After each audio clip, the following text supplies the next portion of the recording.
আসসালামু আলাইকুম, ক্রিয়েটাস computer YouTube চ্যানেলের পক্ষ থেকে আবারও নতুন একটা ভিডিওতে আপনাদেরকে আমন্ত্রণ জানাচ্ছি। আজকের ভিডিওটা একটা মনিটরের আনবক্সিং এবং প্রাইসিং নিয়ে কথা বলবো। আমার সামনে দেখতে পাচ্ছেন আসুসের একটা মনিটর আছে। মনিটরের বেলায় আমরা সবসময় আসলে একটু বাড়িয়েই বলি, লাইক 18.5 ইঞ্চি মনিটর সবসময় আমরা 19 ইঞ্চি বলি, 21.5 ইঞ্চির বেলা আমরা সেটাকে 22 ইঞ্চি বলি। অ্যাজ ইউজুয়াল 24.5 ইঞ্চি একটা মনিটর আছে আমার সামনে, যদিও আমরা এটাকে 25 ইঞ্চ মনিটর বলবো। যাই হোক, 25 ইঞ্চি এই গেমিং মনিটরটার আনবক্স করবো, এর প্রাইস জানাবো, কিছু ফিচার সম্বন্ধে আপনাদেরকে জানানোর চেষ্টা করব। যারা ক্রিয়েটাস কম্পিউটার ইউটিউব চ্যানেলটি এখনও সাবস্ক্রাইব করেননি, please hit the subscribe button, কারণ আমি যখনই আমার এই চ্যানেলটাতে কোনো ভিডিও আপলোড করব সেটা যেন সবার আগে আপনি পেয়ে যান, সেজন্য নোটিফিকেশনটা অন করে রাখবেন। চলুন কথা না বাড়িয়ে ঝটপট শুরু করি আজকের ভিডিও।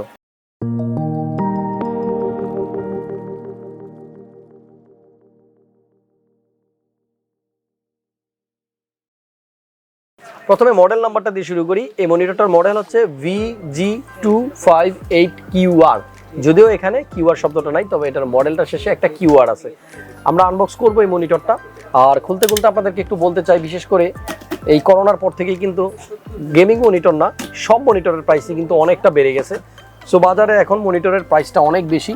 সো চেষ্টা করবেন আপনাদের বাজেটের মধ্যে বেস্ট একটা মনিটর চুজ করতে। যারা গেমিং কিংবা এডিটিংয়ের জন্য মনিটর কিনবেন তারা অবশ্যই চেষ্টা করবেন বেশি রিফ্রেশ রেট আছে এমন কোনো মনিটর চুজ করতে। আমাদের আজকে যে মনিটরটা আমরা আনবক্স করতেছি, এই মনিটরটা 165 হার্জের একটা মনিটর।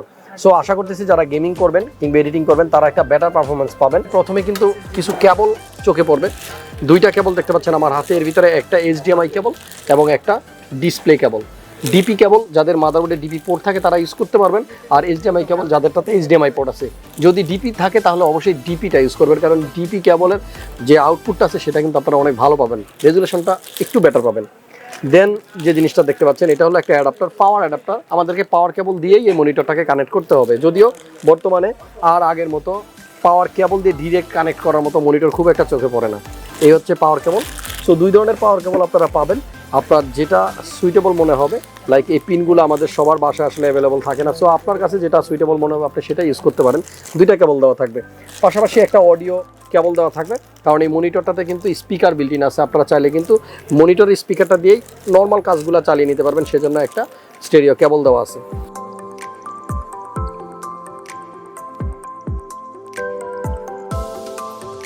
সো ফ্রেন্ডস, স্ট্যান্ডটা একটু দেখেন, খুবই হেভি, এবং যেহেতু এটা 25 ইঞ্চ মনিটর, সো আপনার জন্য ফুল মনিটরটাকে আসলে সুন্দরভাবে দাঁড়া করে রাখা যায়, সেজন্য কিন্তু স্ট্যান্ডটার ভিতরে ওয়েট ইউজ করা হয়েছে। খুব ভালো মানের একটা হেভি ডিউটি একটা মেটাল দিয়ে কিন্তু স্ট্যান্ডটা তৈরি। সো নর্মালি আপনারা মনিটরটাকে এইভাবেই কিন্তু কানেক্ট করতে পারবেন।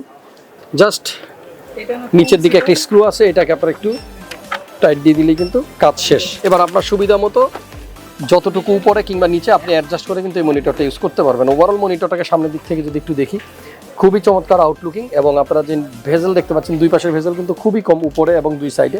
জাস্ট নিচের বর্ডারটা দেখতে পাচ্ছেন, এখানে আসুসের ব্র্যান্ডিং করা আছে। যদি পিছন দিক থেকে মনিটরটাকে একটু দেখাই, দেখবেন যে এটার পিছনে কিন্তু একটু গেমিং লুক করা হয়েছে, ডিজাইনটা খুবই চমৎকার। আর এই মনিটরের ফাংশনগুলো আপনার অপারেট করার জন্য একটা জয়স্টিক ব্যবহার করা হয়েছে, এটা দিয়েই কিন্তু আপনারা মনিটরের বিভিন্ন ফাংশনে প্রবেশ করতে পারবেন। আর এই মনিটরটা কিন্তু আপনারা চাইলেই কিন্তু 360 ঘোরাতে পারবেন, এইভাবে আপনাদের সুবিধা মতো কিন্তু আপনারা মুভ করাইতে পারবেন, এবং চাইলে টোটালি কিন্তু আপনারা একেবারে লম্বালম্বি ভাবেও কিন্তু ইউজ করতে পারবেন, ভার্টিক্যালভাবে এইভাবে। সো এইভাবে মনিটর ইউজ করার জন্য আসলে অনেক স্টুডেন্ট আছে যাদের কিছু গ্রাফের জন্য কিংবা অনেক ক্ষেত্রে কিন্তু এইভাবে ভার্টিক্যাল ইউজ করা লাগে। আমরা বিভিন্ন এয়ারপোর্টে কিন্তু মনিটরের ডিসপ্লেগুলো এইরকমভাবে দেখি। সো সেক্ষেত্রে কিন্তু আপনারা যারা ভার্টিক্যালি টোটালি মুভ করে মনিটরটা ইউজ করতে চান তারা কিন্তু এটাকে করতে পারবেন। আর মনিটরটার রেজুলেশন হচ্ছে ফুল এইচডি রেজুলেশন পাবেন আপনারা, আর এটা বর্ডারলেস একটা মনিটর। মোটামুটি এই হলো এর স্পেসিফিকেশন। তবে রেসপন্স টাইমটা একটু জানিয়ে দিই, 0.5 ms হলো এর রেসপন্স টাইম। যেহেতু 165 হার্জের রিফ্রেশ রেট এবং 0.5 এর রেসপন্স টাইম, সো বুঝতে পারতেছেন গেমিংয়ের ক্ষেত্রে কিন্তু খুব ভালো আপনারা এটা দিয়ে সাপোর্ট পাবেন এবং খুব ভালো একটা পারফরমেন্স পাবেন। সো মনিটরের ব্যাক প্যানেলটা আমরা একটু যদি দেখি, প্রথমে দেখতে পারবো একটা DVI পোর্ট আছে, পাশাপাশি একটা HDMI এবং একটা ডিসপ্লে পোর্ট আছে। সো আপনারা চাইলে অ্যাট এ টাইম 3টা পোর্ট দিয়ে আপনার পিসির সাথে মনিটরটাকে কানেক্ট করতে পারবেন। এবং উপরের দিকে 2টা পোর্ট দেখতে পাচ্ছেন। প্রথম যে পোর্টটা দেখতে পাচ্ছেন অডিওর, এইটা দিয়ে আপনারা পিসি থেকে সাউন্ড ইন করাতে পারবেন, এবং পাশের যে ব্ল্যাক পোর্টটা আছে এইটা দিয়ে আপনারা স্পিকারে সাউন্ড আউট করতে পারবেন, কিংবা আপনারা চাইলে এখান থেকে ডিরেক্টলি আপনাদের হেডফোন কানেক্ট করতে পারবেন। সো আজকের এই মনিটরটা যারা ভালো মানের গেমিং করতে চান তাদের জন্যই। মনিটরটা আসুস ব্র্যান্ডের এবং মডেল নাম্বার হচ্ছে VG258QR। প্রাইস 30,000 টাকার আশেপাশে। সো যারা এই মনিটরটা নিতে চাচ্ছেন Creatus কম্পিউটারে যোগাযোগ করবেন, আমাদের স্টক অ্যাভেলেবল আছে।